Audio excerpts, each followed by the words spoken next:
allowed the children. It's okay. Off your mind. It's okay. Off your mind.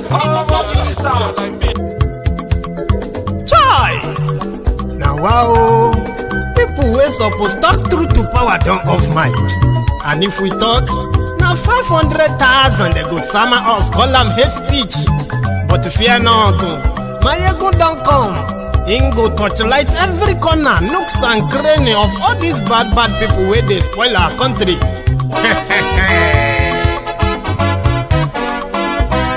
So my people make we laugh, oh, yo. Maiyegun don't come, oh, yo. My people make we shout, oh, yo. Maiyegun don't come, oh, yo. Maiyegun don't come, man of the masses, oh, yo. Maiyegun don't come, oh, yo.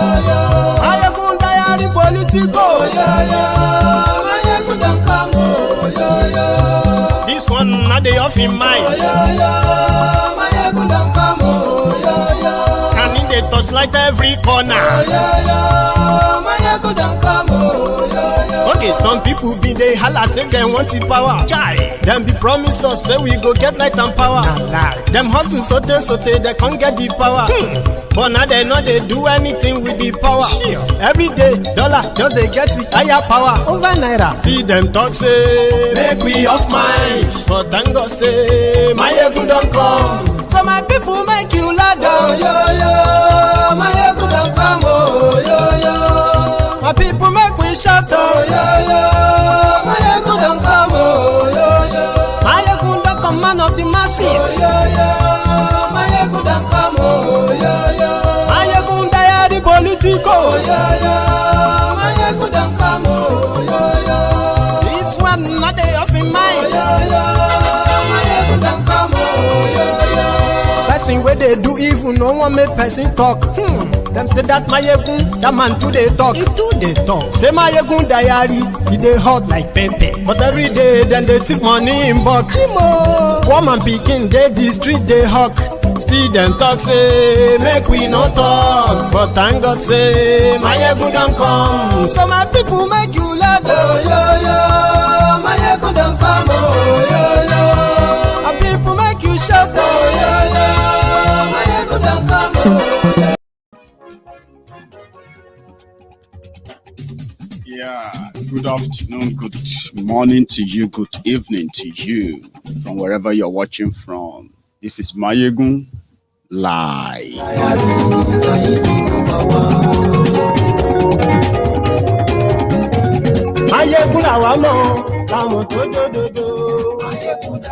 Kindly share the broadcast. Yeah, share the broadcast with your friends, okay? Copy the link, share it wide, far and wide. Tell them. Maiyegun today. Facebook, glory YouTube. Maiyegun diary, Maiyegun number one. Gbogbo bó ṣe ń lọ ni Maiyegun já wa sí. Maiyegun diary. Let me tell you something. To the regular viewers of Maiyegun's Diary Politico, especially on YouTube, okay? We have our prime time. Our prime time is 9 p.m. I have come to pick that time that it is in between my friends in South America, North America, my friends in Europe, my friends in Asia, and all over the world. It falls in between that time because of the different time zones. So 9 p.m. is the time you will always expect Maiyegun to be live, except once in a while, when body no agree with mind. You know what I'm talking about? But apart from that, if you see any other broadcast, either emergency broadcast, just read the title, okay? If you read the topic of that conversation, it is likely going to be very current to what has happened in the last 24 hours in Nigeria. And most of the time, the reason why I always get to replay some of the videos, premiere them, stream them again, is just because those who miss them when we run them live can see them again. Remember, 9 p.m. Most of the time, the broadcast is scheduled at least 2 hours or an hour ahead. Share the broadcast and check the dates. This is Maiyegun. Let's get started.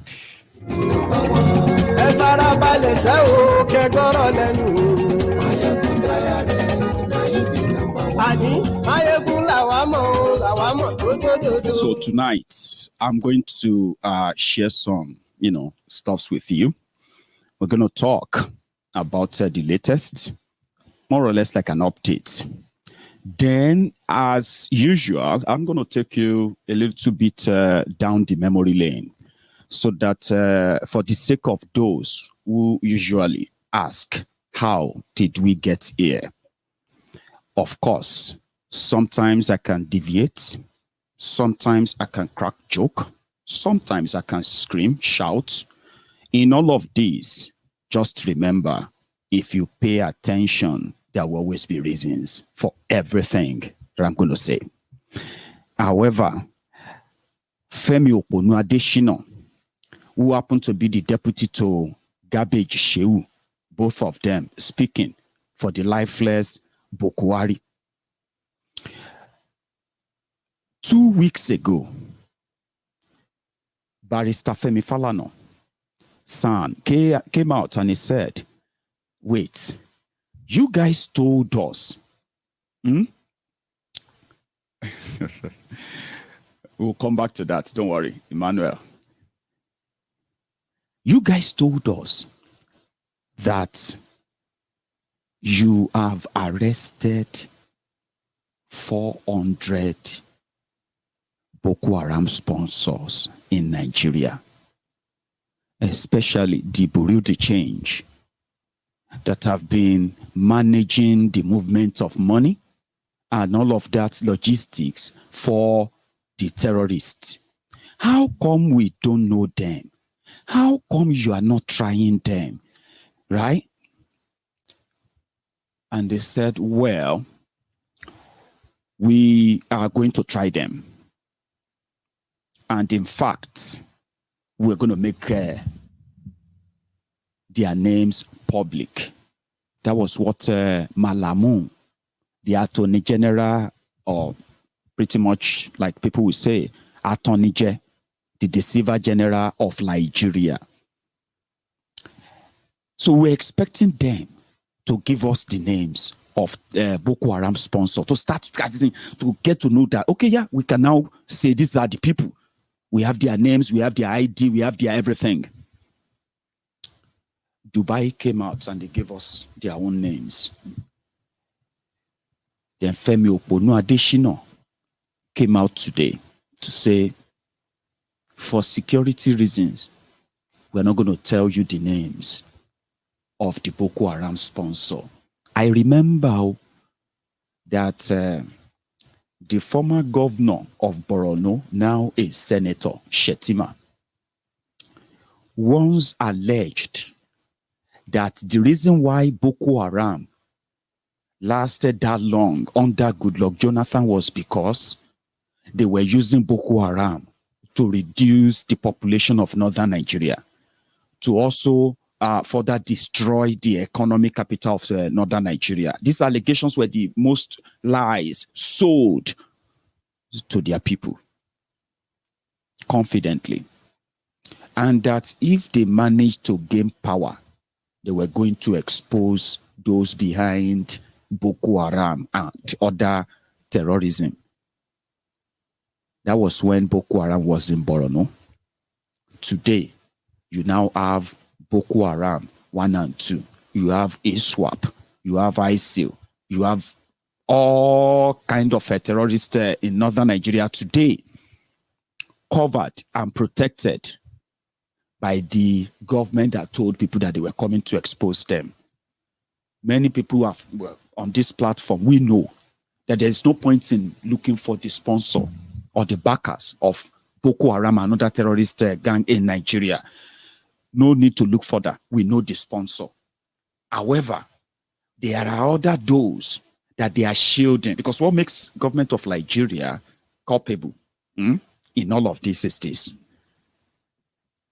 rather than for the insecurity to abate, to reduce, now that somebody who they claimed is a former soldier, somebody who they claimed fought civil war, and somebody who they claimed fought the Matatasin or something in Kano, that he had the magic wand to end the Boko Haram insecurity. But you know what happened? 6 years after that, we are not just dealing with Boko Haram anymore. You now have the ISWAP, you have the Miyetiala, you have the Fulani bandits. All these terrorists are not facing any real law or any real judgment or prosecution in Nigeria. None. The only visible thing that Nigerian government is doing to fight terrorism in Nigeria is to rehabilitate the terrorists. Their own rehabilitation is for the terrorists to say they've repented after they are captured. Now, over 8,000 of them have been released so far. Over 8,000 of them have recently surrendered. Then the Nigerian military came. Nigerian military said, those who the ISWAP, the terrorists killing people today in northern Nigeria, they were terrorists from outside Nigeria who came to invade Nigeria. That is on the one hand. On the other hand, the same fraudulent government in Nigeria is also budgeting and spending billions and billions on rehabilitation of those that are surrendering with their families. Those they said are invading from another country. Now let's bring it back a little bit.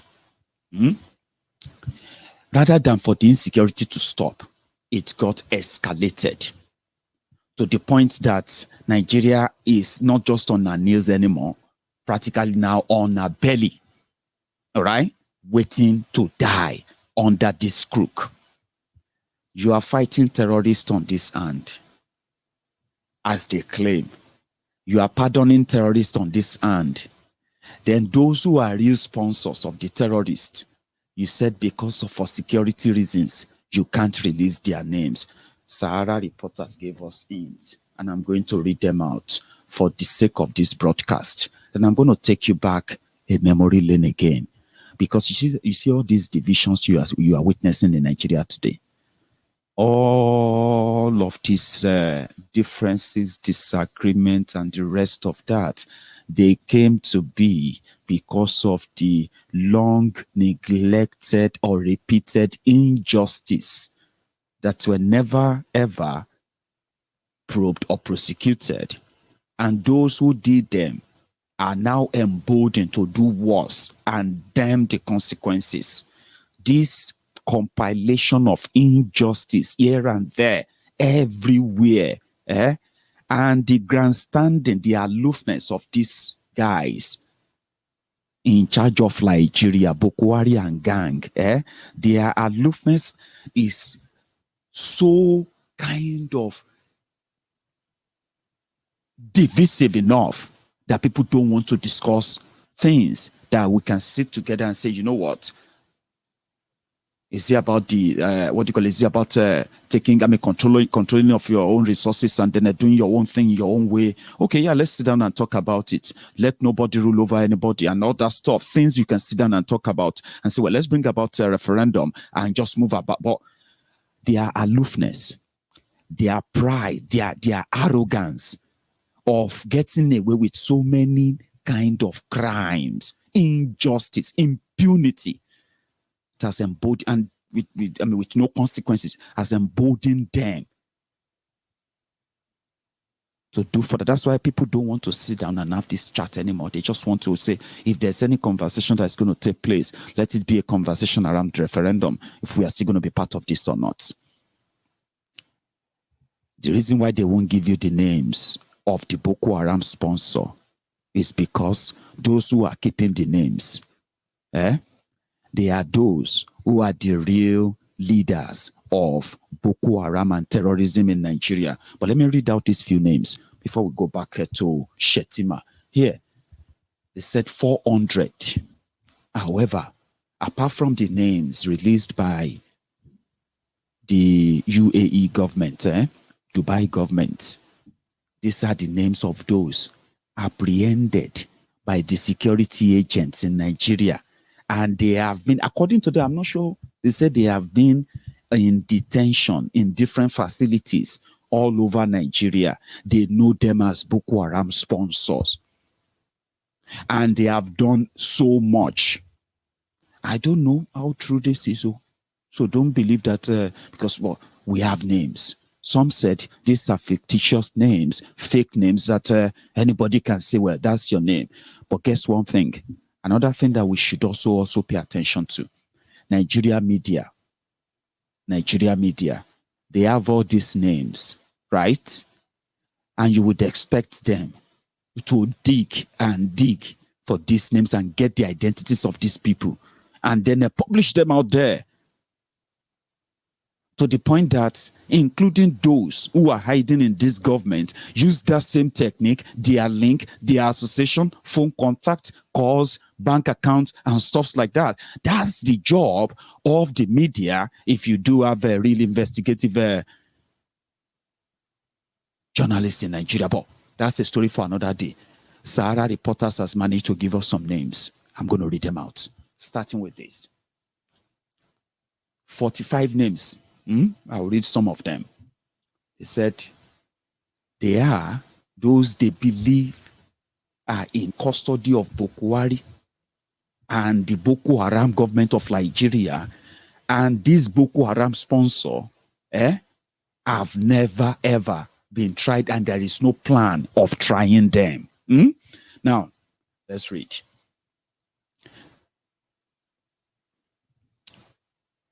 We have a Saidu Ahmed, Ibrahim Sani Bello, Mustafa Musa Adamu. You see all these names. If you go on social media, you can search for some of them. Okay, people have already started, sharing the images of some of these guys in a way, linking them one way or the other to what indeed laid credence to these names. Okay, I'll read again. Saidu Ahmed, Ibrahim Sani Bello, Mustafa Musa Adamu, Abubakar Sadiq Garba, Hussein Adamu, Muhammad Sani Adamu, Abdurrahman Ibrahim, Ghazali Yusuf, Yusuf Ali Yusuf, Abubakar Adamu Yellow, Zauradin Bashir, Aruna Garba, Garo, Ibrahim Aliu Usman,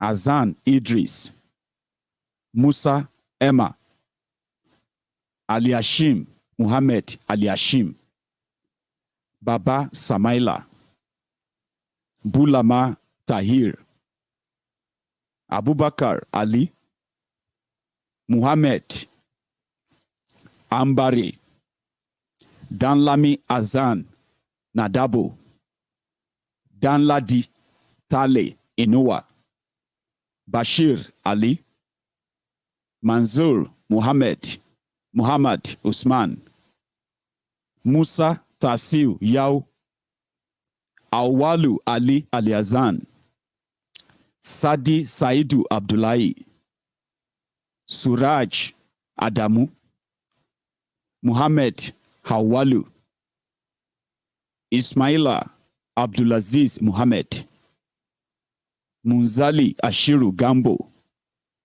Yazid Muhammad Usman, Nabir Zakari, Gambo Hawalu, Muhammad Abba, Bashir Idris Shuaibu, Muhammad Yahaya, Hawalu Ibrahim, Abdullahi Humar Usman, Dahiru Humar Muhammad, Abdullahi Muhammad, Abubakar Yahaya, Uzaini Lawali Idrisu, Ladan Ibrahim, Nuruddin Gani Aliyu. Those are the few names they've released so far.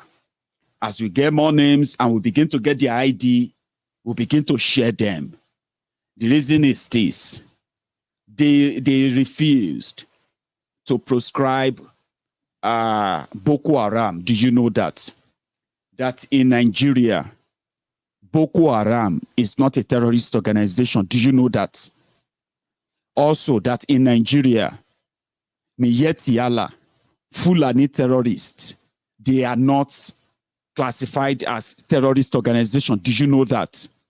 And this is why.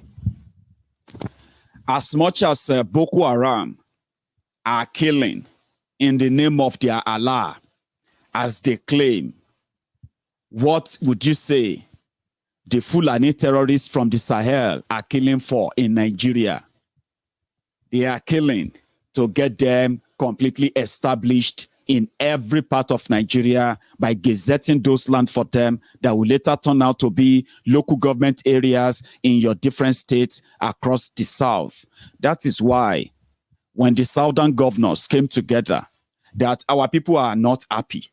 Our people are really, really angry. It is there in the South that we have the Yoruba Nation agitators. That's in the South. It's there you have the Biafran agitators. Listen, there are so many things that leads to all these agitations where people say, give us referendum.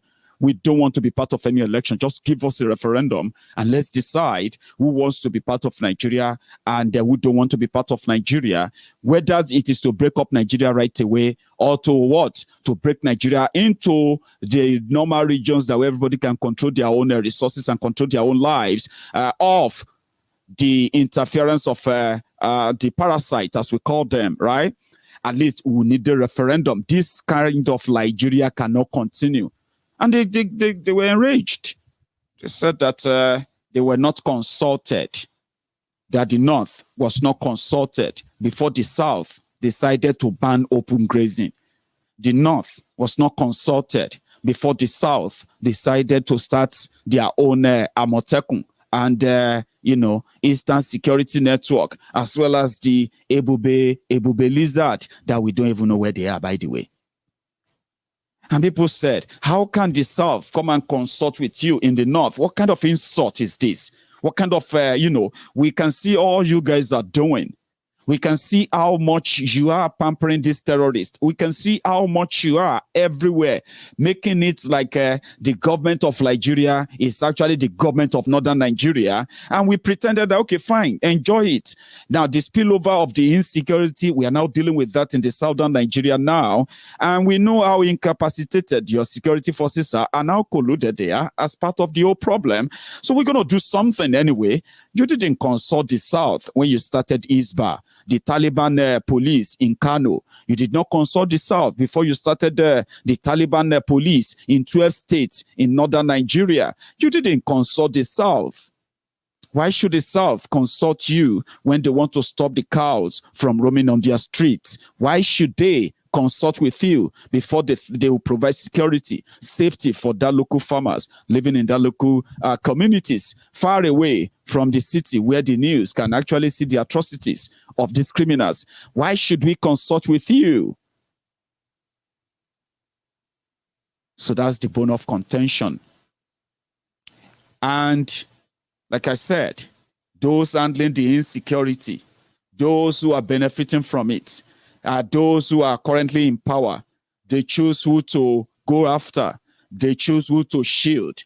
In this case, they decided to go after any of their own military that failed to obey the order to stand down, especially if they are having upper hand against the terrorists. But every day, right, soldiers get killed by the same terrorists that they said are handing over, the same terrorists that are currently repenting. How does that make any sense to you as a human being? I'm not talking about as a Buhari idiot now or as a cyberbarian, okay? I'm asking you as a human being. Think about this for a minute, right? You have no money. Your country is broke. Your country is poor. It is the poverty capital of the world. It is the worst place to live on earth. It is actually, the people living in that country, they are the second most terrorized people in the whole world. The number one most terrorized people in the entire Africa.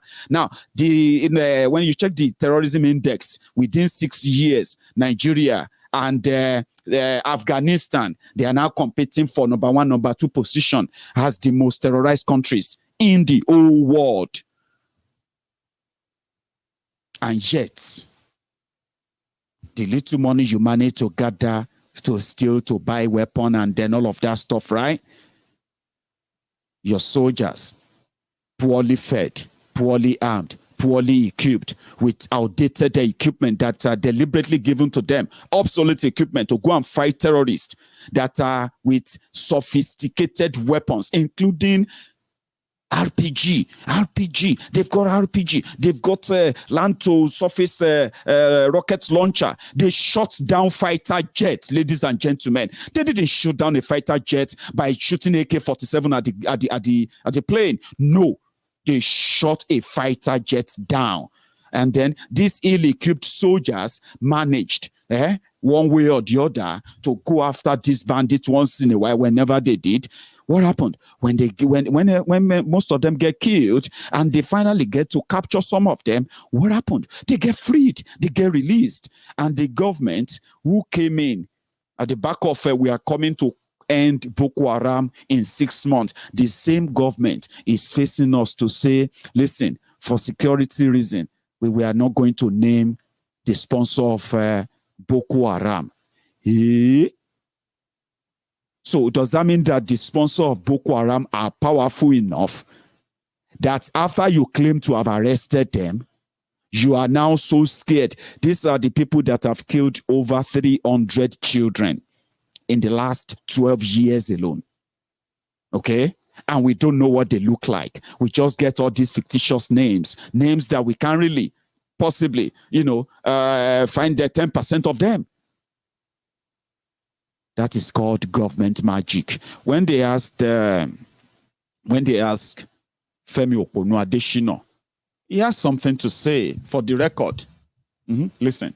It's not the first time the federal government will say there needs to be an exposure or to name and shame those who are backing or funding terror in Nigeria. The United Arab Emirates recently also came out, not the first time, to name names. 6 Nigerians were indicted in those funding terror globally. Yeah, thank you. Naming and shaming will not be the motive. Rather, bringing malefactors to justice will be it. Nigeria is not interested in naming and shaming anybody. Rather, it wants to bring them to justice. You will see that the United Arab Emirates has given some names, and the Attorney General of the Federation has responded to that matter, saying that in due course, all these people will have their dates in court. Rest assured that these people will be dragged before justice, and justice will have its way. Femi, justice will have its day. The same Femi Okonu Adeshino that told the Buharidins and the Buhari Didirins, the Buhari Dinotus and the Buhari Dijatus, all these barbarians, these ombudsman slaves, obedient fools, and sophisticated morons.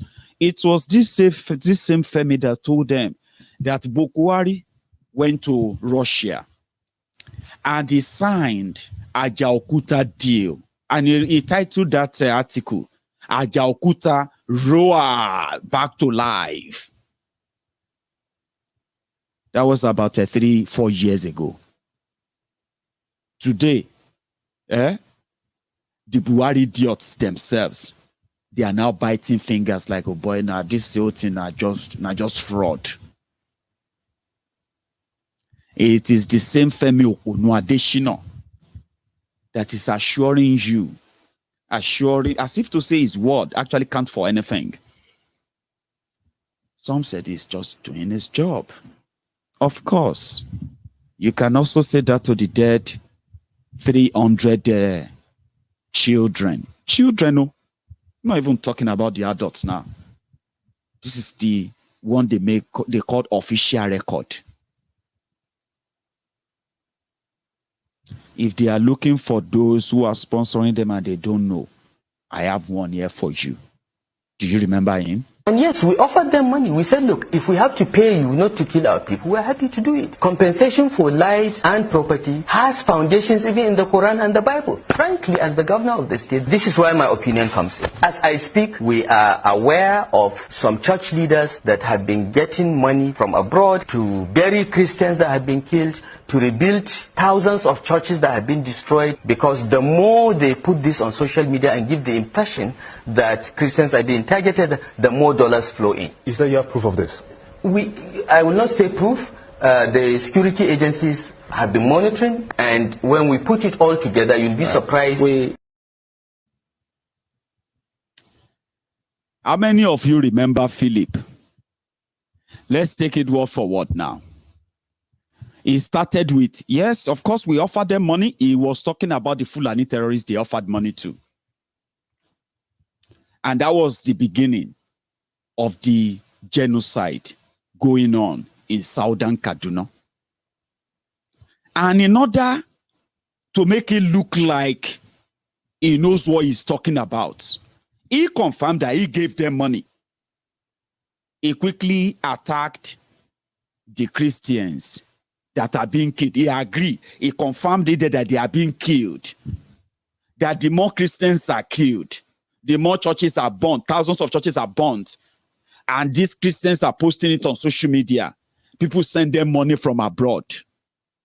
He did not deny the genocide. So if you're looking for a sponsor of Boko Haram that is in government, I just gave you one. Another one is a pandemic. The one in charge of your communication in Nigeria right now. Man, honestly speaking, if there is anything at all that should get you worried, is the fact that everything about you is in the hands of those who could easily give them out to terrorists and terminate you anytime. They will be in charge of your airline, in charge of your communication, your text messages. They just recently said they were buying a machine to hack into your WhatsApp so that they can know who you are talking to, who you are texting, and every other thing you are exchanging on WhatsApp. They want to spend almost 50 billion naira to buy that. It's a pandemic. The same guy that gave money to people in America to go and shout one Nigeria, one Nigeria. They are there, the sponsor of Boko Haram, the sponsor of terrorism in Nigeria. If you want them and their antecedents and everything that could link them up, you see all these names you have here. People should begin to check them. Those who can trace them, get us their identity. Let those who can do forensic investigation and the rest of that find a link. You will realize that, you know, all these names, if they ever exist, you realize that more than 80% of them, they have link to your senators, to your governors, to all of them from that northern Nigeria. And here it is. Yesterday, I said something. I said, the fraud, the lie about one northern Nigeria is, we are beginning to demystify that now, right?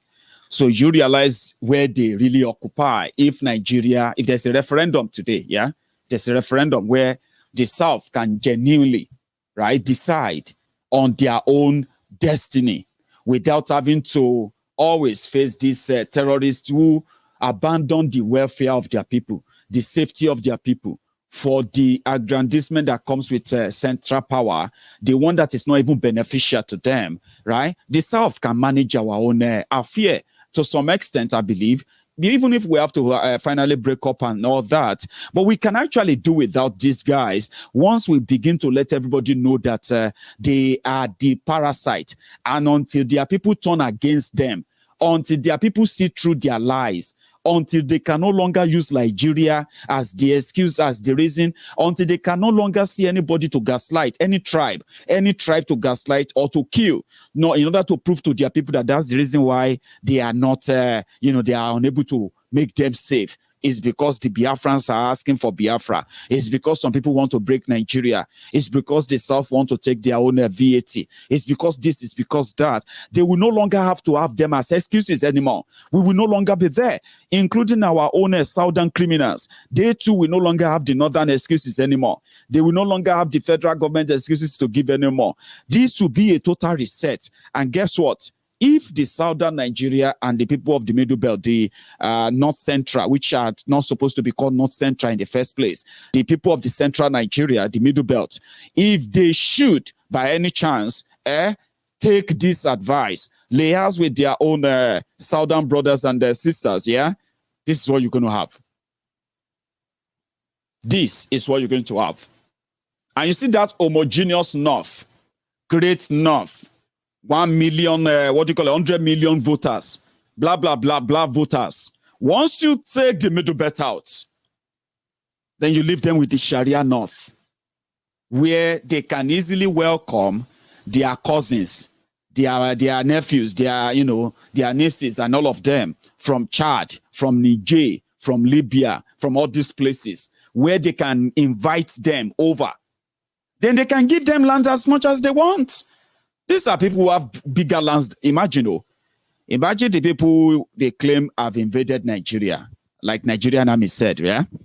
They are the terrorists from Niger Republic, from Mali, from Sudan, from Libya, from Cameroon, from Chad.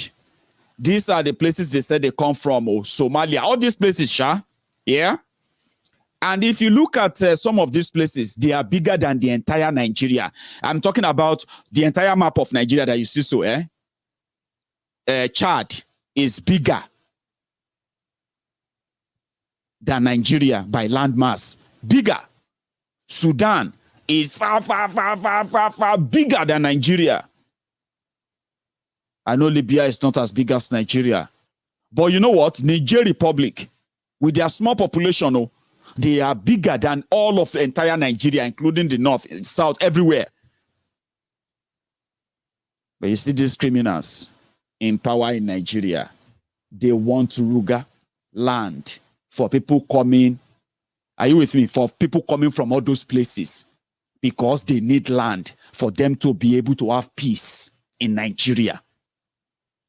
Are you following that? So that's what you're going to get. There is no homogeneous North. There is nothing like one North. And when the situation gets to that level, that is where everybody will bear in Papa name. That's when you realize that, oh boy, when we were growing up, we were told 3 major ethnic groups in Nigeria are Hausas, Yorubas, and Igbos. But Nigeria has, you know what I'm talking about, Sha? It's in a tribe. But all of a sudden, since you started this 1999, immediately after Obasanjo, the thing just started changing to Hausa Fulani, Hausa Fulani, Fulani, Hausa Fulani, Hausa. The media started changing Hausa Fulani, and they started saying the 3 major ethnic groups in Nigeria are Hausa Fulani, Yoruba, the Igbos. Are you following? And today, people are saying, Hausa Fulani. They are. So when the thing get to that level, the Kanuris, the Hausas, everybody that... I have a map. Let me show you one map. If you want to see everybody from everywhere in Nigeria, yeah? This is it. You can see where everybody is. You can see where you come from. So you can know your own size. Everybody know where they come from. Waiting link us. You see that yellow part? Now the Hausa land be that. You see that green part? Now the Kanuri people be that. But I'll leave that to them. I don't want to be the one to explain everybody's identity. You shall know where you belong. By the time the systemic breakup, God bless you, Jare, Wazobia. I like that. You remember when we were like Wazobia, Wa for Yoruba, Zo for Hausa, Bia for Igbo. Anwa is come in Yoruba. Zo is come in Hausa. Bia is come in Igbo. They say wazo bia abeg. Waiting be the come of Fufu Day. And when did that come into our conversation? No be wazo bia that they call us. Wazo bia. Now, I don't even know. My Fulani friends who are here, because I do have some of them watching me, waiting become in Fufu Day. So that we can place it in there now that we have Hausa, Fulani, Yoruba, Igbo. So by the time everybody finding level like this, that is what they will have up north, where they can have Sharia. You get what I mean now? And let us see what Sharia, what kind of Dubai they will build in northern Sharia then. Because you see, what is going on right now is systemic breakup of Nigeria. And that thing got escalated when Boko Haram and APC, Egbekegbe. Somebody said, Wafusobia, Abi Wasofobia, Fun Wazobia. What about that?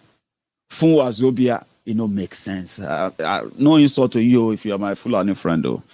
I'm not insulting you. I'm just, out of curiosity. All this whole thing, we were respecting ourselves. So if you say the Yoruba, you know that Yorubas are not one Yoruba like that too. Trust me, I'm a Yoruba man, Ijebu man. And if they say, what is your relationship with, are you a descendant of Odudua? The core Ijebus, the real Ijebus will tell you that,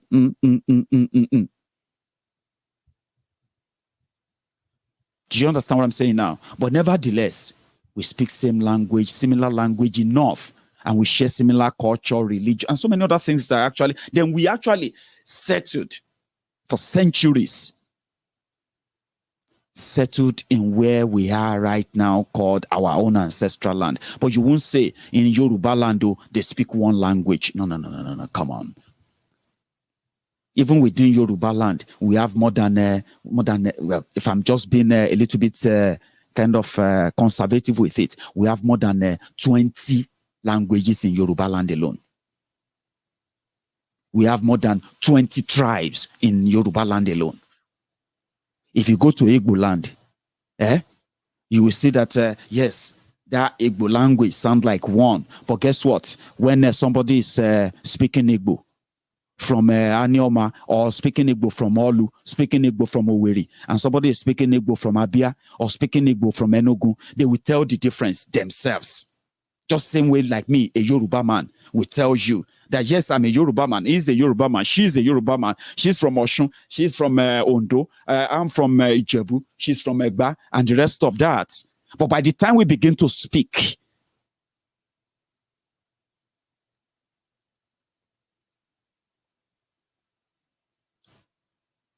so that was respected. That's the point I wanted to make. We respected ourselves.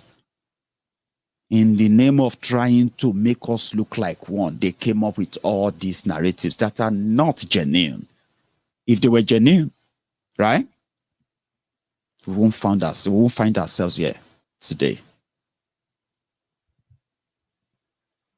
Pardoning terrorists. They can do that in the north without having to put the entire country into the trauma of knowing that when Fulani terrorists and other terrorists attack you, you stand a little chance of surviving it. And if you manage to survive it, you are likely going to still be prosecuted for fighting to stay alive. So how do you then continue to forgive foreign terrorists, rehabilitating them with your own money that you don't even have in Nigeria? What other kind of collaboration do you think we should be looking into? Who are those we should be looking into their own affairs and the decision-making process? Today, the news that came from Zamfara, despite the fact that they said they have shut down network there for weeks now. Shut down network in Katsina, shut down network partially in Kaduna, in Zamfara State alone today. One of their own local emir called into a BBC program, Hausa, and then said, all this news you are reading about are all lies. That more than 8 villages that he knows of have been attacked, that many people have been killed that they can't even account for. But they can confirm that over 400 of them have been kidnapped as well. Kidnapped, taken into the forest. It was in the same Zamfara where they said they are killing the bandits. 24 hours or 48 hours after they broke the news that they were killing the bandits, after they shut down the internet, shut down the phone network and every other thing. The bandit took over military barracks. And there is another collusion, right? Boko Haram in 2018, they went into excess crude accounts. Excess crude account was created by Obasanjo during the time that he felt like they were going to have an oil windfall. So that, in Nigeria, every year they write their budgets. They write their budget on the benchmark of oil price. So if oil price, for example, is $50 per barrel, they will write their budget for next year. They will begin to write the budget for somewhere around $40 per barrel. Then they will budget, they will then count how many liters of, how many crude oil are we going to declare that we sold. Then they will use all this tally and all this fraudulent stuff, right? So sorry, thank you. So I nearly missed that, by the way. One sec. Just one sec.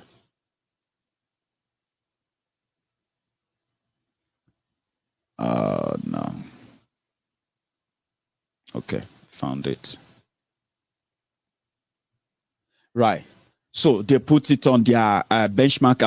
They use the benchmark. They call it benchmark, which means even if the oil price fall below the $50, right, they will still be able to do their budgeting based on the $40 benchmark. Now, in a case whereby the oil price just suddenly jump up, like they know that, they expect oil not to be sold for anything less than $40, and suddenly they are selling the barrel of oil for somewhere around $80, $75, $90, or $100. So you see that excess of $60 on each barrel is what Obasanjo just suggested, and he opened an account and he called it excess crude account. Since the arrangement in Nigeria is that every money made, every penny made from everywhere, they should put everything in that cookie jar, in that big jar, and share the money. So Obasanjo didn't share the money. And he saved a lot. Honestly, the guy actually saved more than $22 billion. He actually left. When he left power, Obasanjo left about $22 billion in that account. When Yaradua came, within just 30 months or so, 1.5 years or 2 years, 2.5 or 3 years that he spent, they depleted that account from 22 billion down to somewhere around there, 15, 14 billion. Jonathan took over. Between 2010 and 2015, Jonathan, when he was leaving, Jonathan handed over to Boko Haram a balance of $7.5 billion from almost 15 billion that Yaradua left. None of them added anything. Boko Haram took over in 2015 with APC, Egbekegbe. And within that time, they are still selling oil. They are supposed to still be saving, but they are looting anything that they could loot. Both PDP, you know what I'm talking about. So last, Boko Haram came. In 2018, Boko Haram now said they wanted to fight Boko Haram, to defeat Boko Haram. Finally, he withdrew 1 billion from that. Well, hang on. So within the first 3 years of Boko Haram, or let's state it this way, within the first 6 months of Boko Haram, they added $350 million as money saved from excess crude oil. So it was Boko Haram for the first time in about 10 or 15 years since Obasanjo left power, it was Boko Haram that actually added money to that excess crude account. And how much? $350 million. But like the fraudsters, they give you small. They say, take this one. You say, thank you. So they celebrated it. It was everywhere in the newspaper. This is Boko Haram we voted for. This is demand. This is, for the first time in 10 years, Nigeria is saving money. The excess could, not GBT, it was GBT, was actually fraud, right? You know what happened? Between 2016 and 2018, the money in excess crude accounts depleted completely down to something around the 1 billion. 1 billion, I think they said it was at 1.3 billion. 1.3 billion. What's happened? They don't spend them. Just like Abacha loot, over 6 billion Abacha loot that they received, they've spent it as well. What happened to the excess crude account? They don't finish them. So in 2018, that was the moment that Jibril al-Sudani, you know what I'm talking about, that is not Boko Haram is wearing mask, he's not wearing mask or not. And they needed an international image for him, just something to make it look like he's Boko Haram to prove it. They decided to go and parley with Donald Trump. And that was where they decided that they wanted to buy the Tuscano jets. The Tuscano jets that they are now sending to Nigeria now. So they withdrew $1 billion from the excess crude accounts. And they put Boko Haram inside the plane, the money coin, and built them up to America. They handed over about $400 million to an American, fighter jet maker somewhere in Virginia, we're told. And after that meeting, Donald Trump said, don't ever bring that lifeless person to me again, ever. And that was what gave birth to lifeless Boko Haram, lifeless Boko Haram, lifeless. Do you get what I mean now? It was Donald Trump that some people said they were in a meeting. And they didn't know.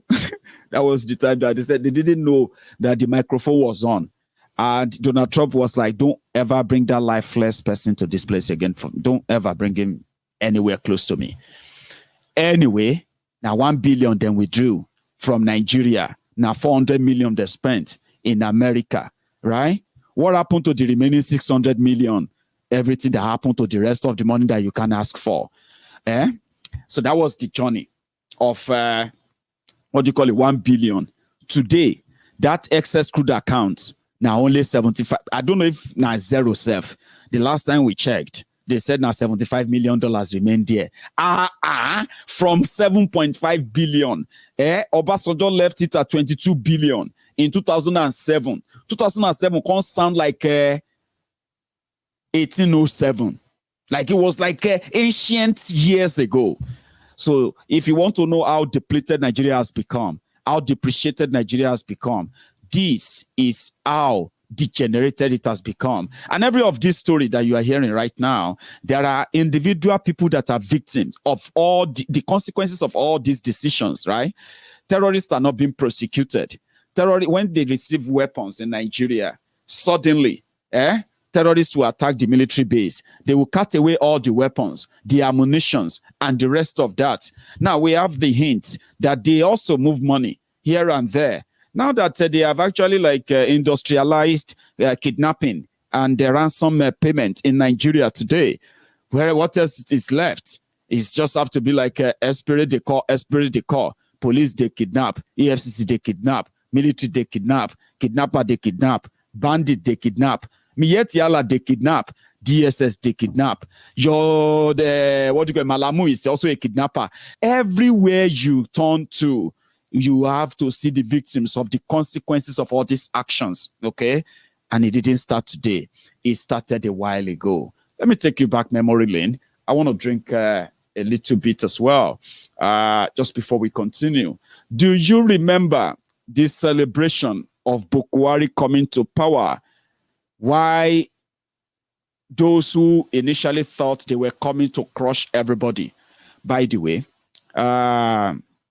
Congratulations to all the freedom fighters, all of you who have decided to sacrifice everything by standing on the on truth, by standing with the truth, so to say, no matter whatever the cost is. I want to say thank you to all of you. The legal team of IPOB, they did wonderful thing. The Nigerian government is running away from them. They are running away from courts. Listen, a court just released one of our Ada Biafra. Her name is Ngozi. I can't remember the full name. She got kidnapped by the Nigerian DSS simply because they accused her of being a member of IPOB. She's been locked up for months now. Finally, they found her and the court set her free today. Not just that, by also awarding damages against the kidnapping police of Nigeria. Nigerian police will have to pay her 50 million naira. Don't worry, they don't have to pay. They don't have to pay it in cash. They will pay. They will pay for everything that they are doing. So that's why I have to give kudos to the legal team of IPOB. Yes, 3rd of October is when they expect Nnamdi Kanu to appear in court. There's already a rumor. There's already a rumor that he's not going to be presented in court. They're not going to bring him to court. And this is already has started raising a lot of dust in the eastern Nigeria as we speak now. You can't keep him without being bold enough to present your evidence of why you are holding him. You can't just do that and expect everywhere to be so calm and peaceful. Things are not done that way. Nowhere is peaceful from the day you kidnapped him.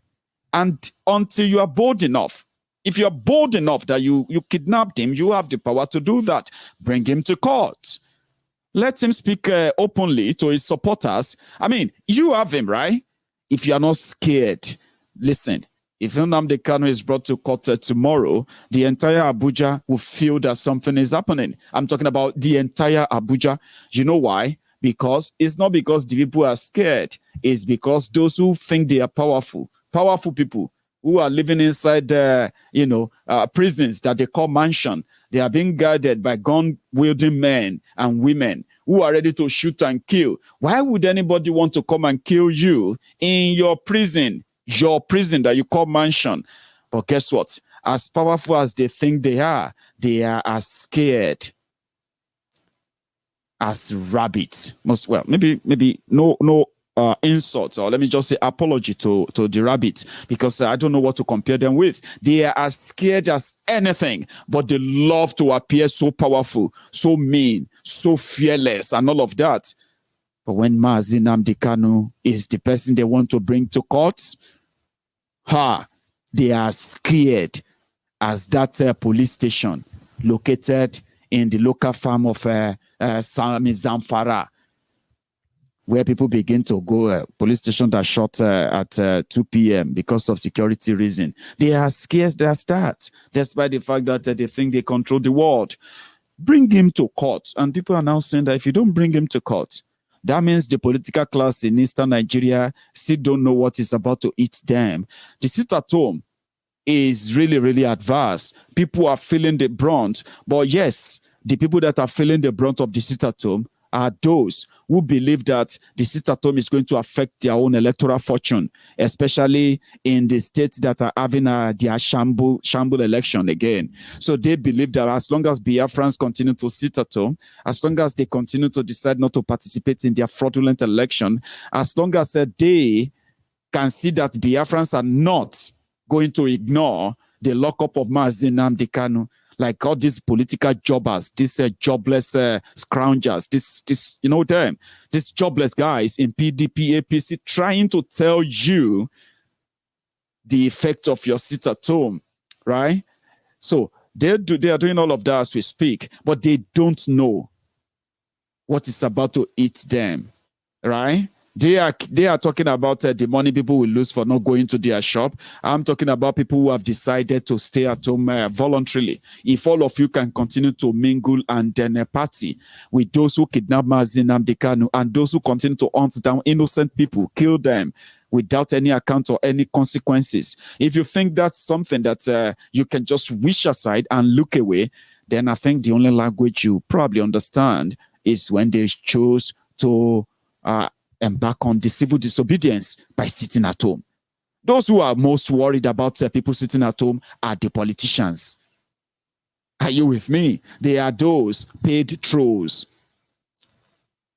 Those articulated morons, articulated mugus, articulated fraudsters.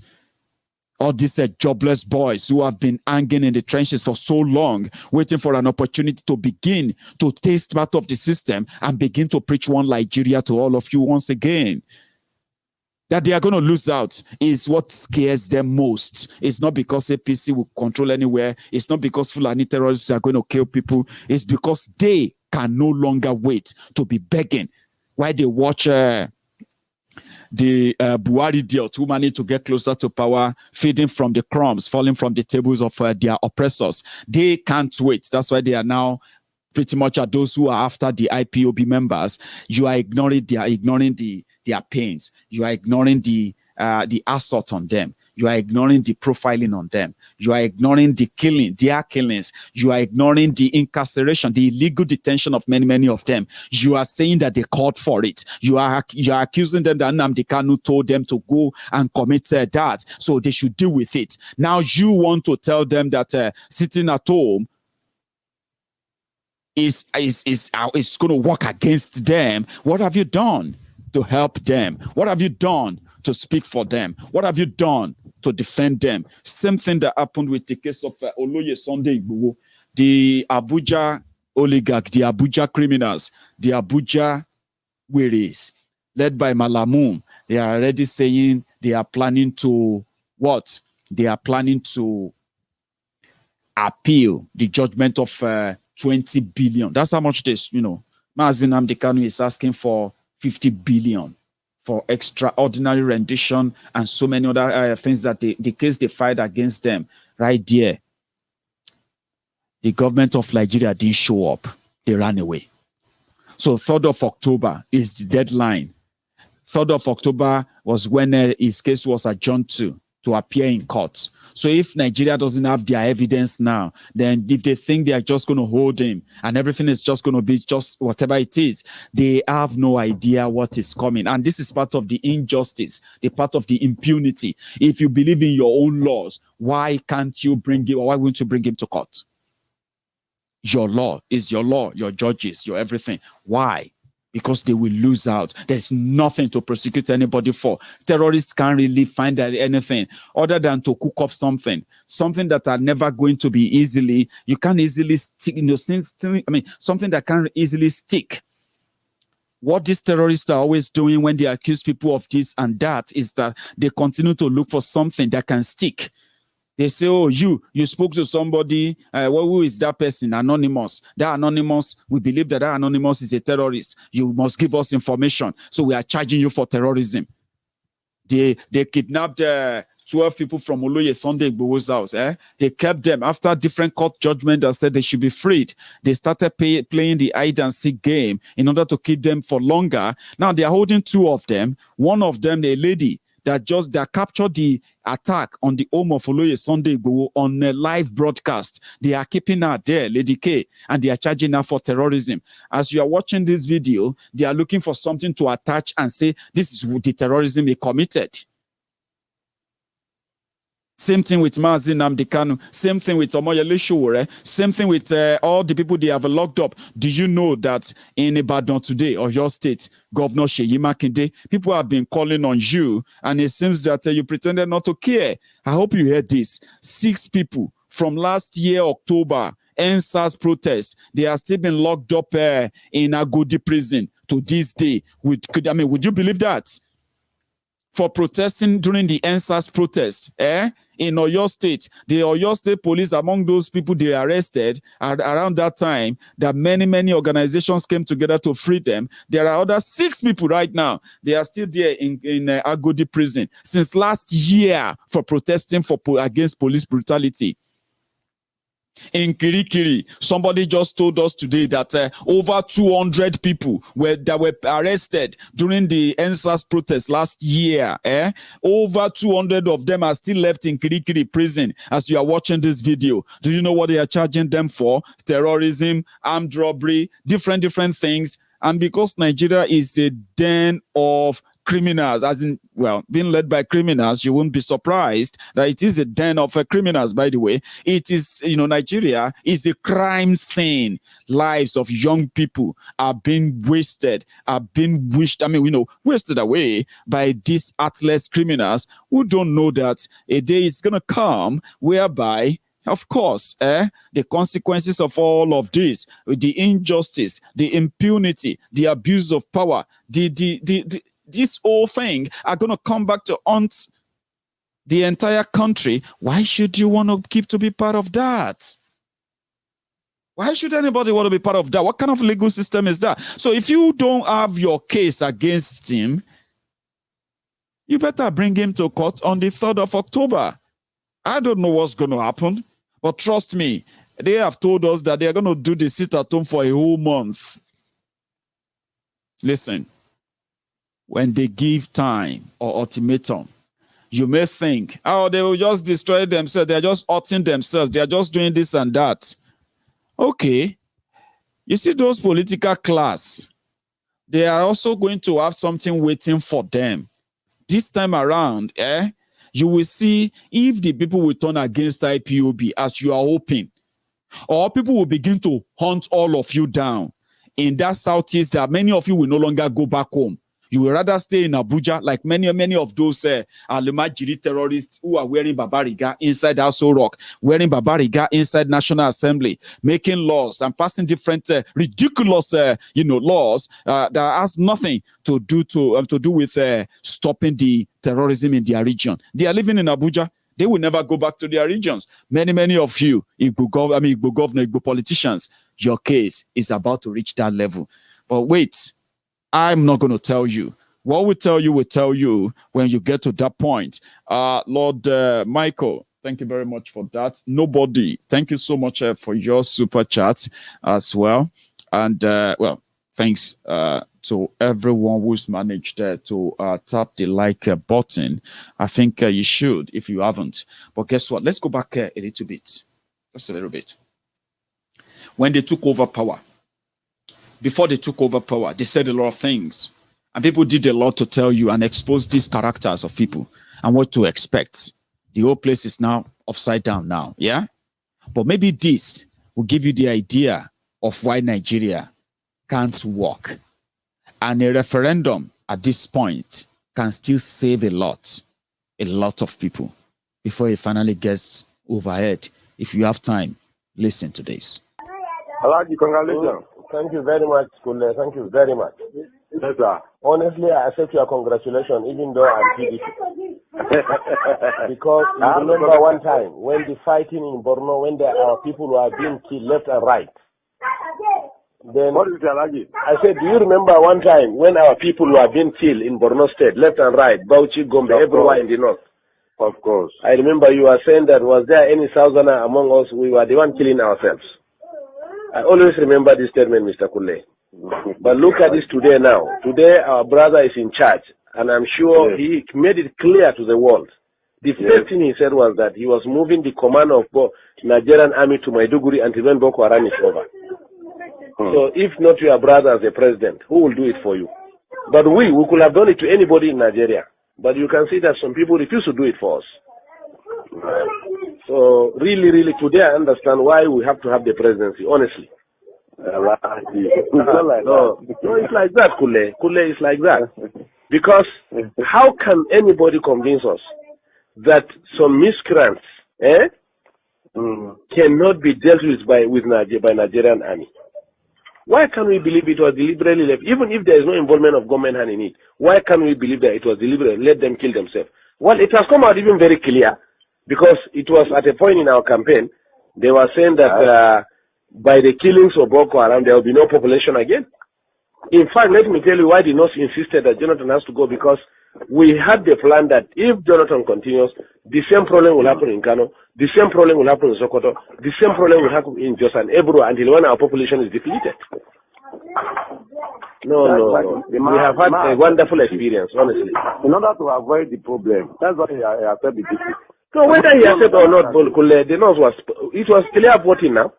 What could he have done? You remember what Babangida did for us? Babangida, you see, what happened was, even when Babangida did it, you understand? Do you get me? The bulk of the population that voted was from the north. And Rimi said it. Since Babangida was in Abuja, Governor Rimi of Kano State, then, former governor of Kano State, he said, if they swine Abiola in Lagos, Abiola Babangida will have said it is Yoruba that did it. So Abiola should fly to Kano, they will swear him as president, and they will stand their ground. Before we know, they rallied around Abiola, they said, don't go to North, if you go, they will kill you. Not so happened. Do you understand? No. So I'm coming now. So Babangida got the... And then Abacha that incarcerated him for many years. I'm coming now. I'm coming. Before we are talking about the cancellation now, the cancellation of the elections. And two, didn't you not see that even from the West, there were people who supported there are big men who joined in the cancellation of the elections. But whatever it is, at that time, it was nobody was killing the Yorubas left and right. Babangida was virtually betraying everybody. And today, have you not seen him on TV? Have you not seen how he was looking? Is God not wonderful? Did you not see Babangida? Even though I have promised as from today, so long as he's my brother from the north, even if he's eating everybody in Nigeria fresh, you come out with Nigerian man leg eating, I will not say it's bad again. Because I have learned how to support my people from what I have seen with Igbos and some people in Nigeria with Jonathan. Man, you must thank God for Yoruba. Yoruba supported by the otherwise we don't have come. No, I'm coming, please. I'm coming. Let me tell you one part. I'm coming. Listen to me, Kule. A section of Yoruba supported Buhari. Listen to me, please. Let us make this clear. You understand? We are all politicians. Yes. The Tinebus, since 1960s, since the Oyibo left the country, Yoruba was told one word. We are first Yorubas. You are first Yoruba before you are a Muslim, you are a Christian or Nigerian. Yes. So or not so? Yeah, you are right. Abi? Okay. Yes, you are right. Now, all along, a Yoruba man, whoever he is, whether Muslim or Christian, preferred anybody in this house to rule him than a Hausaman from the north. That's the truth about it. So, fortunately, I'm coming, sir. Let me learn. Fortunately, the center is controlled by non-Muslim, non-Northerners. Are you getting me? And Jonathan, fortunately for the North, Jonathan decided to use religion and slash the Yorubas to the extent, for the first time, Yorubas were divided religiously. To the extent Muslims, Yorubas stood their ground and said they were not supporting Jonathan. They even refused to attend the meetings of the Jonathan. The papers are there, their statements are there in the papers. So or not so, sir? No, I like this. It is there. That's the truth. It's there. Even when he went, there were some few Muslim leaders who met Jonathan. The Supreme Council of Islam of Western Nigeria or Yoruba land came out clearly and said no, they disagreed. Do you get me? We know the population of Yoruba, close to 80%, or let's say close to 60% are Muslim. This man constituted a national conference. This is the Yorubas that were saying it. We read it and we had them saying it. Yes. So that succeeded in dividing the Yoruba themselves. Now, two, the humiliation, whatever they did to us, our own was that let them kill us and reduce our population. But at least it was Rocha State, Imo State, that they started saying that Hausa people must have ID card to live in that state. Yes. Can you hear me? They say Hausa people must have ID card to live in state. Yes. Until when we mobilize our people here and say, okay, in that case, all Southerners must live north. Then Jonathan now realized that there was something going on. He said, no, these things have to stop. So are we mad? Do you get me? Count every 5 shops in this north. 4 shops are owned by Igbos.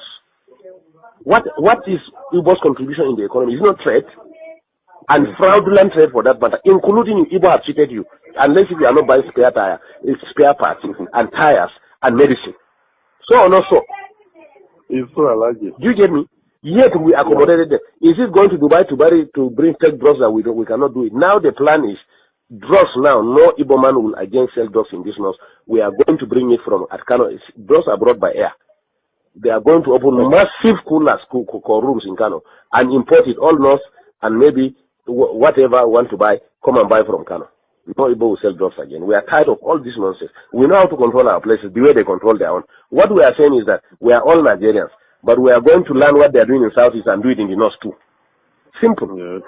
We don't have ancestors, but if that is where I'm actually going.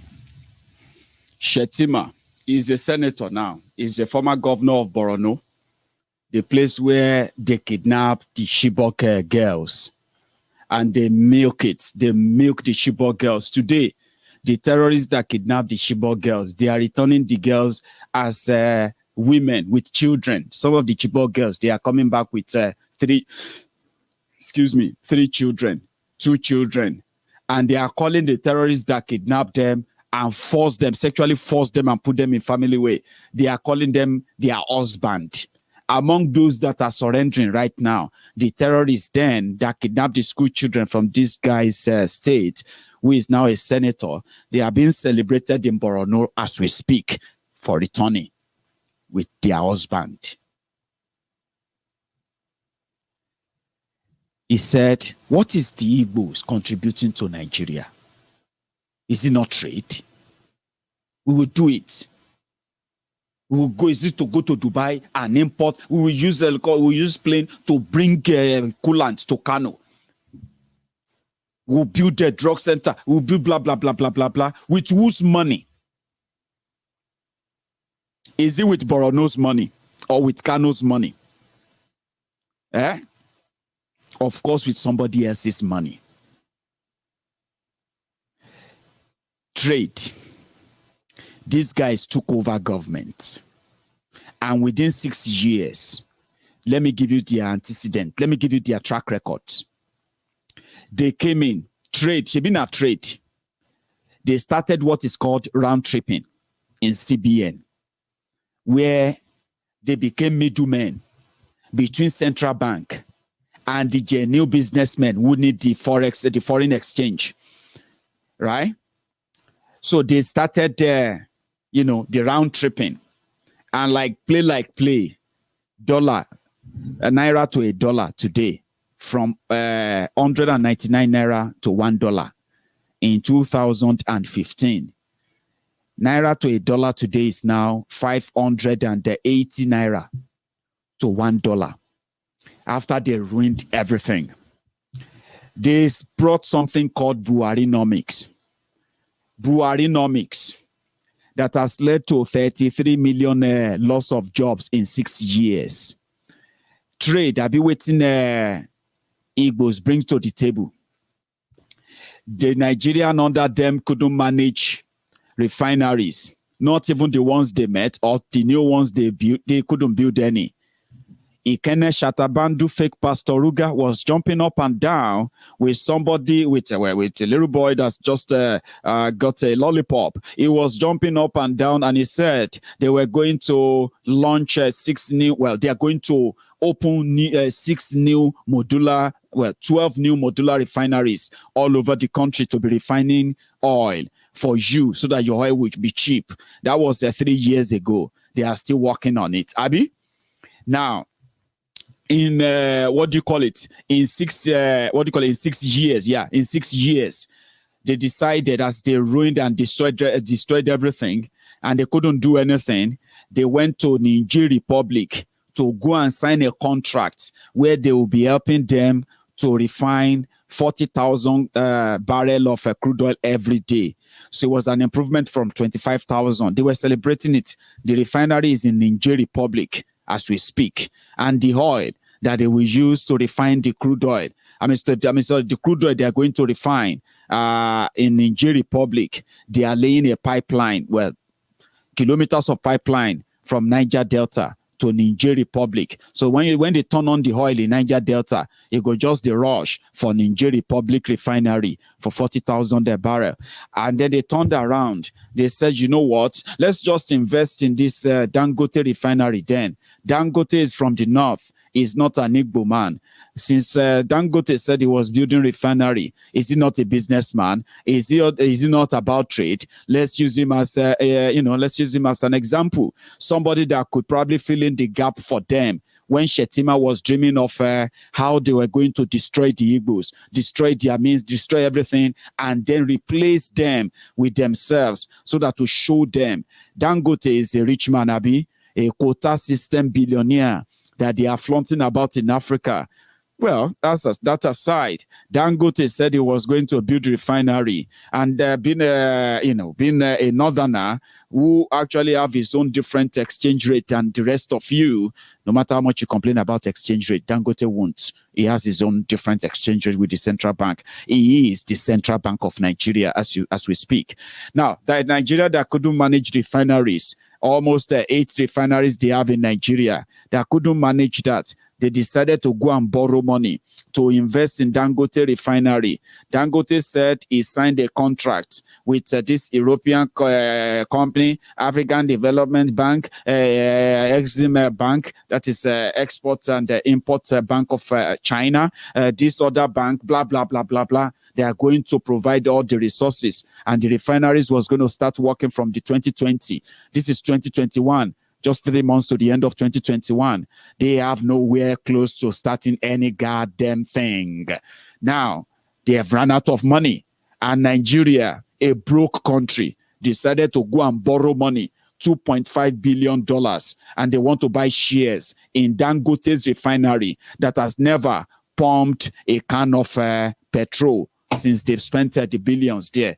DGBT is just to continue to pop up the quota system because they use other people's money, not any money from the north, not the cow money, your money. They can borrow money in your name. Nigeria carries a very, very good, credit value.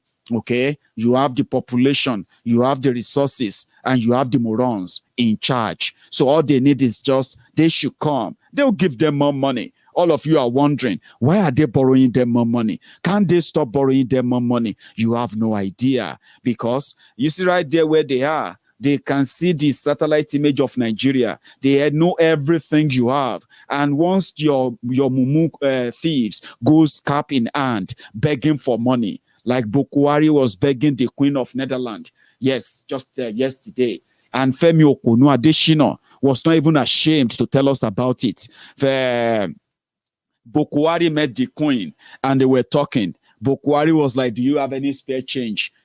I'm not joking. That's exactly what he said. Do you have any money you can help us to borrow us to develop Nigeria? That was what Boko Haram was asking the Queen. And they said, what have you done to improve the economy of Nigeria, to warrant if to even look into maybe helping you to develop Nigeria? The Weremegad, he said he shut the border against coronavirus, and is make sure that the border remains shut, and that is why Nigeria managed to defeat coronavirus. And what we need now is just some money to develop Nigeria. He's asking the Queen, a country of I don't even know how what is the population of Netherlands as well. Are they up to 10 million? 20?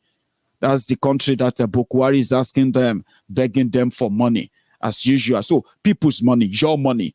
That's what they rely upon. If they want to build a pharmaceutical coolant in Kano, they need to go and dip their hands into the pocket of all of you so that they can pretend to want to build a coolant. If they, like they did in Kaduna, there is no oil in Kaduna. There is nothing in Kaduna. They said they are building refineries in Kaduna.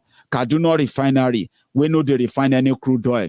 But guess how much salary they are paying every year to their staff? The last, between January and August 2021, the place where we say no single drop of oil is refined, Kaduna refinery. Guess how much they paid? Over 25 billion. They pay salary to people who just they go there. Who are the people? The Alimanjiris that will have the money, enough money to fund terrorism. Where is that money coming from? When you have a refinery that doesn't produce anything, and you didn't have anything other than the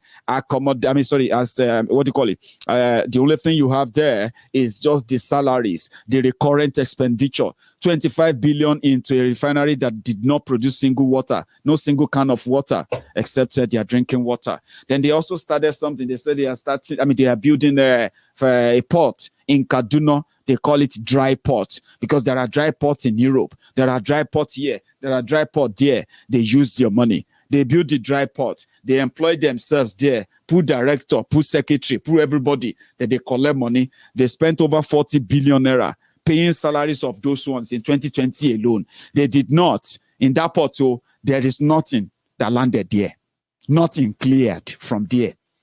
No shishi. They don't make any shishi. But people did there, they work. These are what they built to make themselves, because the only real job in northern Nigeria is to work for government, where you pretend to be working for government. You get salaries whenever they pay it. If they don't pay them, then they hold you. One day, one person will come and will just clear everything for you. You don't have to really do anything. And this is how these political criminals, this is how they remain relevant in northern Nigeria. This is how they continue to intimidate and threaten the rest of us. Cut the resources, cut the funding, then you cut the bullshit with them. And that is the journey that they said we didn't consult with them. Southern Nigeria didn't consult with them. People's money. The Biafrans that they see as enemy, they want to destroy. They are not asking for anything. Please give us a referendum. We want to leave. That's what they are asking for. If Nigeria is led by human beings, what you will do is that you engage them. You start the conversation of, okay, not everybody want to leave. How would you know? Until you conduct a referendum. Nobody should be killed. Nobody should be attacked. Nobody should be arrested. Nobody should be imprisoned. Nothing of such. But guess what? They are scared. If the Igbos leave, the Yorubas will leave. The people of Niger Delta will join. The Middle Beltans will go. And then you have this skeletal fake One North, because there's absolutely nothing like One North. Sorry that I've been saying this. Just talking. It's kind of annoying. You see the truth, and you see some people trying to bending it without you knowing that they are doing so for their own selfish personal reasons only, not because they love anything that or the people that are victims of all these actions. No, for their selfish interest only. Why would somebody go to America of all places, and you go on the street, they pick on the homeless people, they put T-shirt on them, and where you write One Nigeria? How fraudulent can you be? Then people move to them and said, listen, guys, come, listen. You are wearing One Nigeria. Where are you from? We don't get white people for One Nigeria. We don't get white people for Nigeria. Where did they go on? Do you know why you are wearing this shirt? Do you know why you are here? Do you know why you are carrying this placard? So that I'm just showing solidarity to my brothers from Africa. So which solidarity? You decrease? Solidarity. Which level be this? You they shout One Nigeria, yeah. People are being killed every day. Look at those guys you see there. These are the people whose are their family members who have been victims in Nigeria. And there is the skeletal mannequin in that place that we are here to expose. You are here wearing a T-shirt with God knows how much they give to you. You can't just do that. Trust me, I'm not making it up. We'll go to America quickly. How much money they paid the person that is organizing it? It's all right. Exactly. You should know why you're carrying placards and the reason why you're carrying placards. You understand? I can see my sister. I just want to know what part of Nigeria are you from? We all are from there. I'm from the part you from. Huh? Where are you from? I'm from the east. The eastern part of, huh? Yes, where are you from? Let this be on record. What's your name? Huh? Your name? I'm from the eastern part of Nigeria. It's called Biafra. So where are you from? Same part. Same part? Okay, listen, his friend over there is giving him sign. He shouldn't fall. It's all right. Thank you. We know what's going on. Thank you. Do you mind I ask a few questions? Can I record you? All right. I just want to know what is going on today. Well, this is protesting for Nigeria. Oh, for Nigeria? Yeah. For a stronger Nigeria. Say Nigerian Christian, not target of genocide or ethnic cleansing. So what part of Nigeria are you from? I'm not. You're not a Nigerian? So how then you're not a Nigerian and you're protesting for Nigeria? Well, anybody's black. You'll say, protest with them. Well, you know, when you got to protest with the information and the stuff that is happening. No. So how do you know that Nigerian Christians are not the target? How did you know that? I don't know. So why then do you have the placard? Well, look, I'm going to tell you something. Me, I protest for anybody. I help a lot of people. So you were paid to do this? Yeah. Or you were paid to do this? Yeah, I just joined in with everybody. Because you didn't know. Black, white.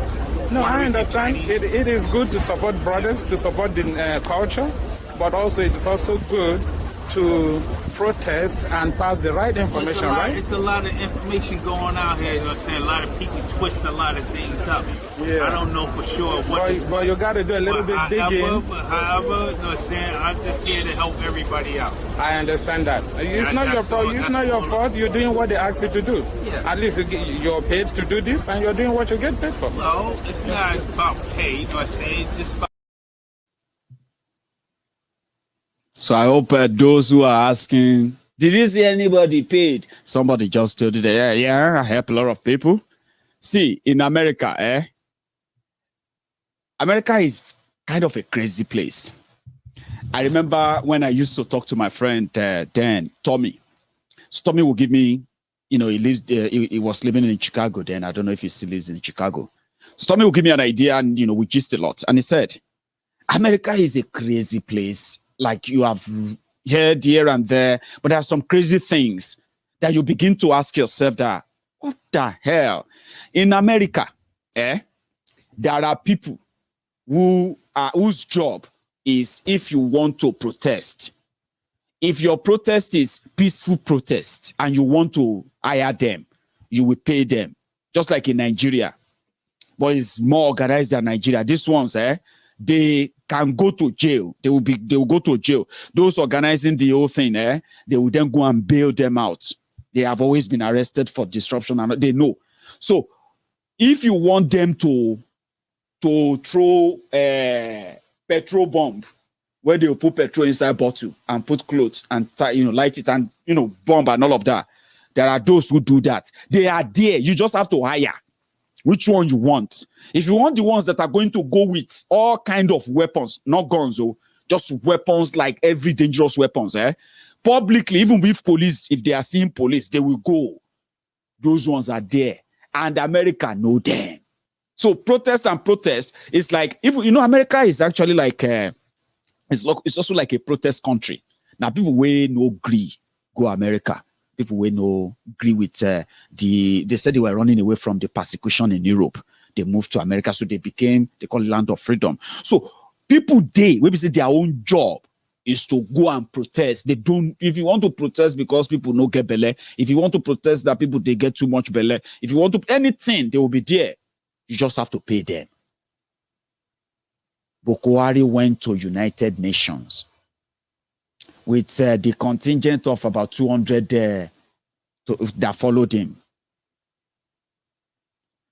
Boko Haram, when it was time for Boko Haram to speak, Mumadu Boko Haram handed in the recorded speech. Why did you have to go there when you have a recorded speech?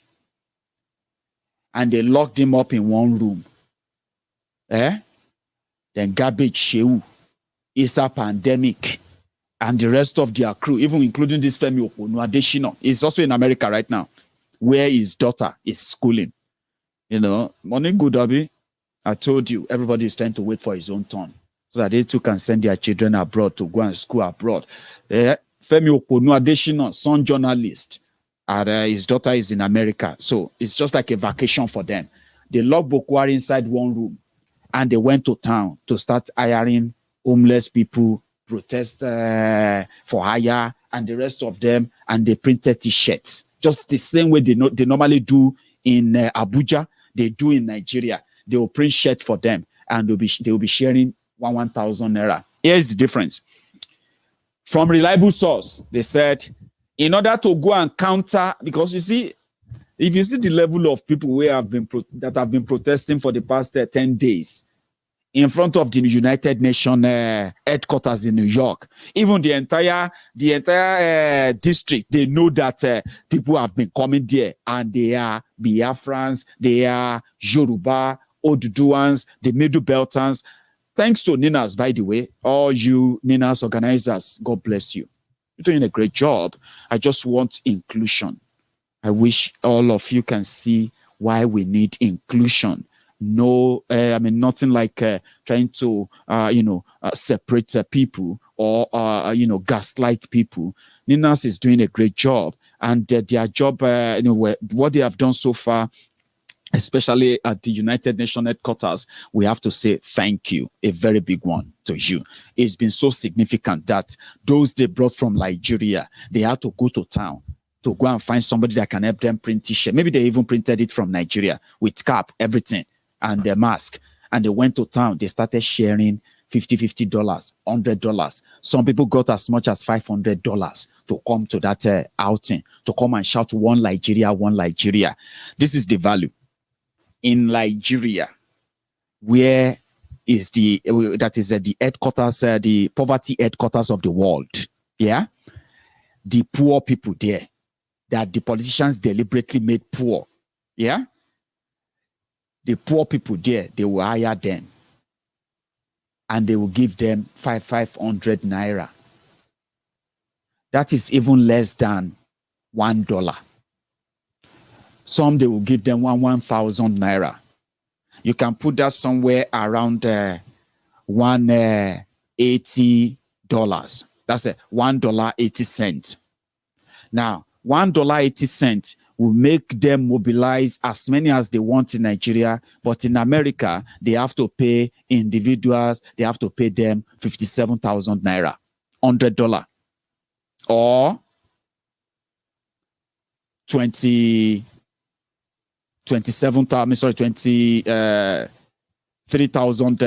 what do you call it? Sorry, I'm so terrible in maths. I'm sorry, I'm just trying to rack my head for that.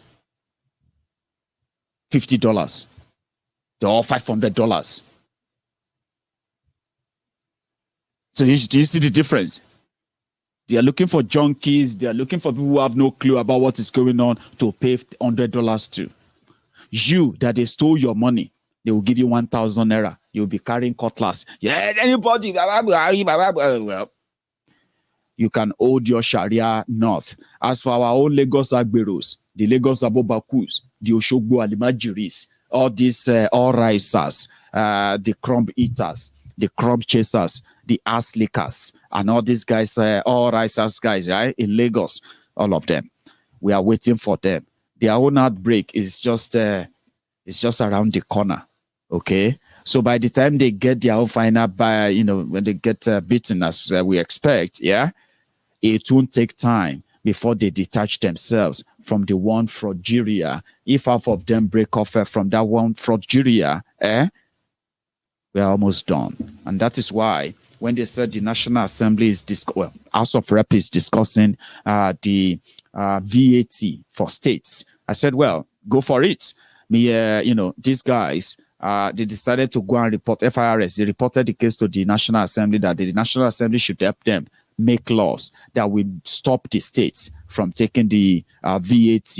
Because if the states should begin to take VAT, only 3 states will survive in Nigeria, and they are Lagos, Oyo, and Rivers states. The rest of them, all more, may them begin hard work. Giddy.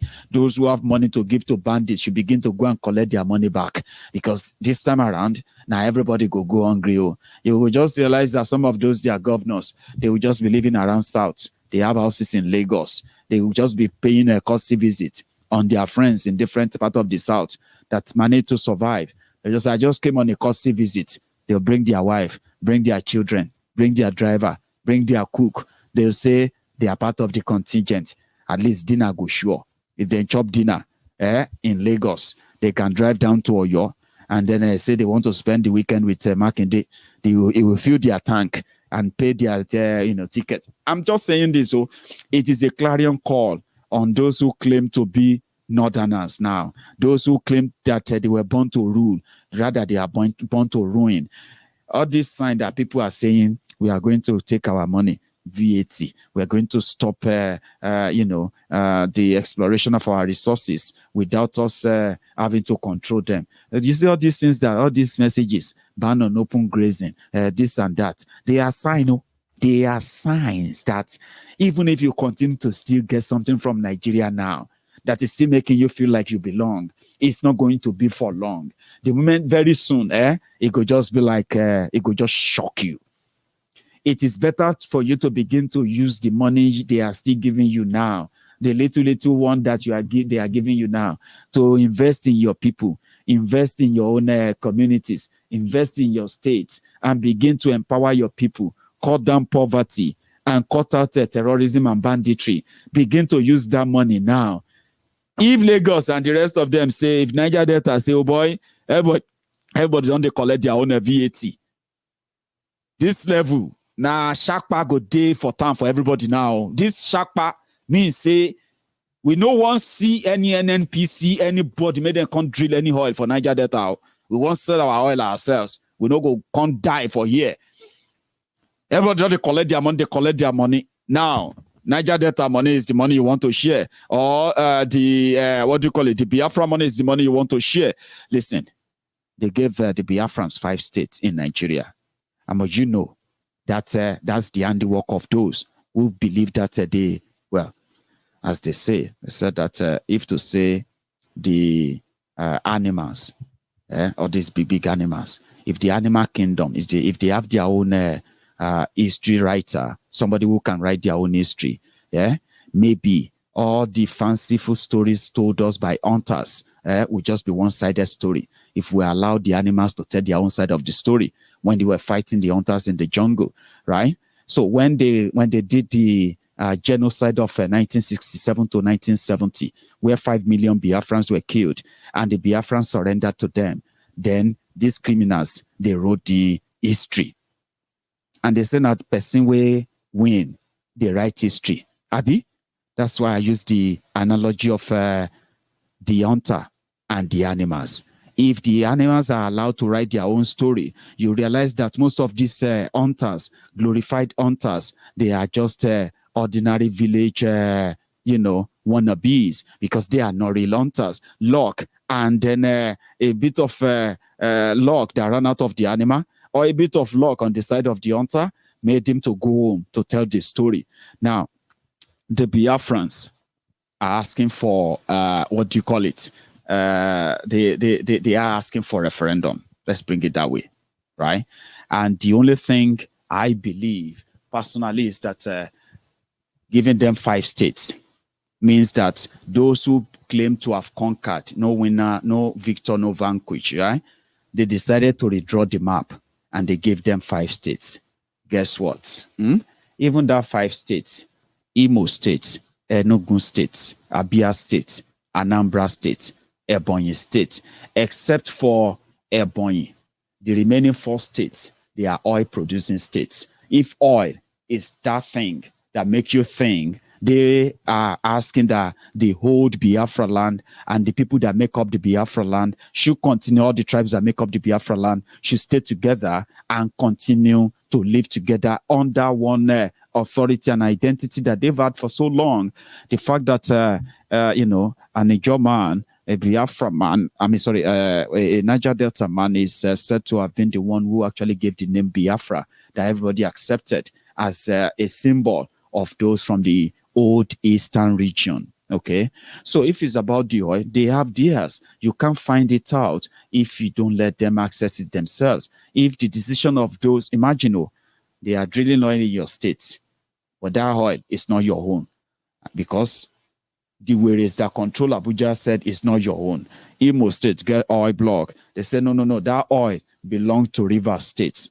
I say, okay, but this also place have oil. Now they say, no, it doesn't belong to, it belongs to Jigawa. That's how they share it. And if you try to question it, you will be killed. Trust me, it doesn't come so easy. So let everybody then hold their own side.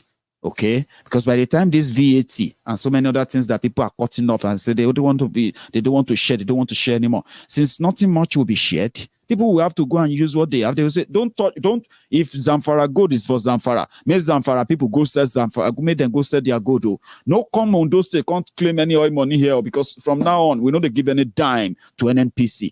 Now their katakata will start. So those who are grandstanding today, who have no idea that all these things they are reading or hearing today, they are just pointers to tell you that the days of Nigeria is now numbered. Trust me, it's now numbered. If they are smart, whatever they can get from Nigeria now, they should begin to rightly invest them in their people because it won't last for long. I thought I could take calls. I won't. I'm going back to work tomorrow. Oh no. I'm going to be back to work tomorrow. I've missed work, right? I've been away for so long. I've rested. Mind you, I remember when I told you that I was having this chest pain, and so many people have been asking me, how is your chest? How is your... Listen, it's not something, something serious, okay? I'll tell you what happened before I go. About 3 weeks ago, right? I usually have this inflammation of pains in my chest. So sometimes it will be so kind of chronic that sometimes I feel like... or maybe I'll be having this neck pain, shoulder pain, and all of that. Then you'll be doing that, trying to stretch, trying to get, you know what I mean? So at some point, it will be like so kind of holding my chest so hard. I actually thought probably I was going to have an heart attack. But it wasn't that serious. So they said it was my antibody. That's what my doctor said, right? I met the doctor and they did their check. You know, my heart is working fine, my kidneys are fine, my organs are working perfectly fine. And what I'm feeling is actually an inflammation. They gave a name. I can't remember the name. But it's something that, we have something called antibody, right? Our antibody, I'm sorry, I'm not really a science student. So if you're a scientist, I'm going to try anyway, right? And my antibody is this kind of, defense system, right? Just like your immune system, that we were told about our immune system, okay, that fights against virus, fights against bacteria, things that could make us sick, that could make us unwell, and stuff like that. Now, there is antibody also. That one, his own job is to attack and kill any virus or any bacteria that can make me or make you sick. It attacks them and kill them. And it does that like 1 million times a day, every day, right? Now, in the process of attacking the bad, all those bad infection and all of that, as it's attacking and killing them, it can also attack the good, the good ones too, the ones that actually works for your system. So when that gets attacked, that's where you can have some inflammation like that. And, because what we have here is not rubber. It's cartilage and bone and meat and all of that. So when you stretch it, you think it's stretching. It's not stretching. Okay? What you're doing there is that you're forcing to stretch it, trying to get better. And that was what I had. So they put me on medication. I didn't have to go and save money to go and see doctor. I didn't have to pay hospital bill. I pay my tax. My family and myself are covered, and wherever it is, I don't pray to have any cancer, what have you, but I have an opportunity of getting tested early enough for all of these things. So when they check my chest, check everything, check that I'm breathing very, very well, no problem, I was recommended to go and see the X-ray in the hospital where I went, and they did their check, chest out, chest in, just under. I did all of that. I saw the machine. And I was standing in there and I was like, I wish I had this kind of power or a big money, and I can just lift Queen Elizabeth Hospital in Glasgow. I'll just lift it. I'll just take it to Odogbolu. I'll say, Odogbolu people, take. Don't worry. We'll go run out like that. But one day I'm going to do it. Especially, it doesn't have to be as big as that. One day I'm going to do something like that where my people will be able to walk in. I don't have to be in government to do it, okay? I believe I can get some money to some level and I can do it. Or I can get my other people to support me and do it. It was wonderful. And I checked, I was like, then I'm fine. It's like my break is over. I have to be back to work tomorrow. So thank you for hearing my side. So I'm fine. It's nothing serious, okay? And I decided to share that because of those who have been sending me messages. Maiyegun Alpha, how is your this? It's not that serious, okay? But thank you very much, all of you. Give me that thumb up on that video before you go, okay? I'm going to see you some other time. Stay safe and good night.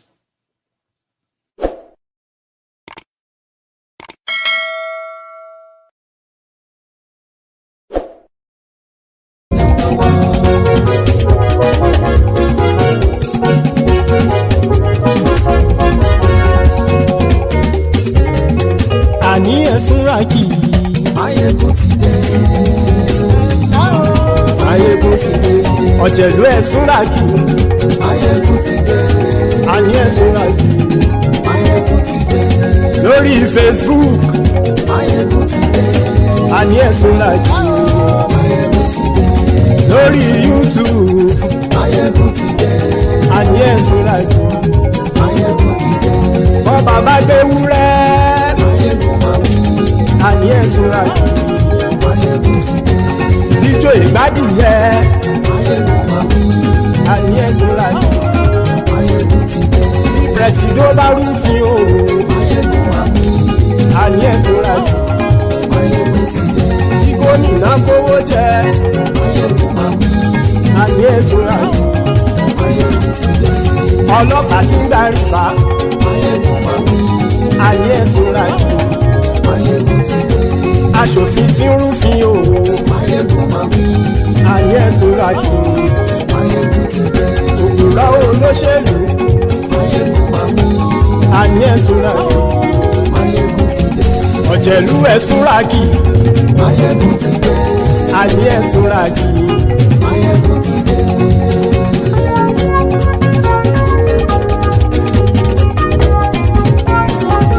Maiyegun ti dé. Gbogbo ọ̀jẹ̀lú ẹ̀sùnra kì í. Maiyegun ti dé. Gbogbo ọ̀jẹ̀lú ẹ̀sùnra kì í. Ṣùgbọ́n ní bá ti ṣe èyí tó yẹ kí wọ́n ṣe, ọmọ bá dèrò ní fi wọ́n níran o. Maiyegun ti dé. Gbogbo ọ̀jẹ̀lú ẹ̀sùnra kì í. Maiyegun ti dé. Gbogbo ọ̀jẹ̀lú ẹ̀sùnra kì í. Ṣùgbọ́n ní bá ti ṣe èyí tó yẹ kí wọ́n ṣe, ọmọ bá dèrò ní fi wọ́n níran. Wọ́n fowó bẹ́ẹ̀ o.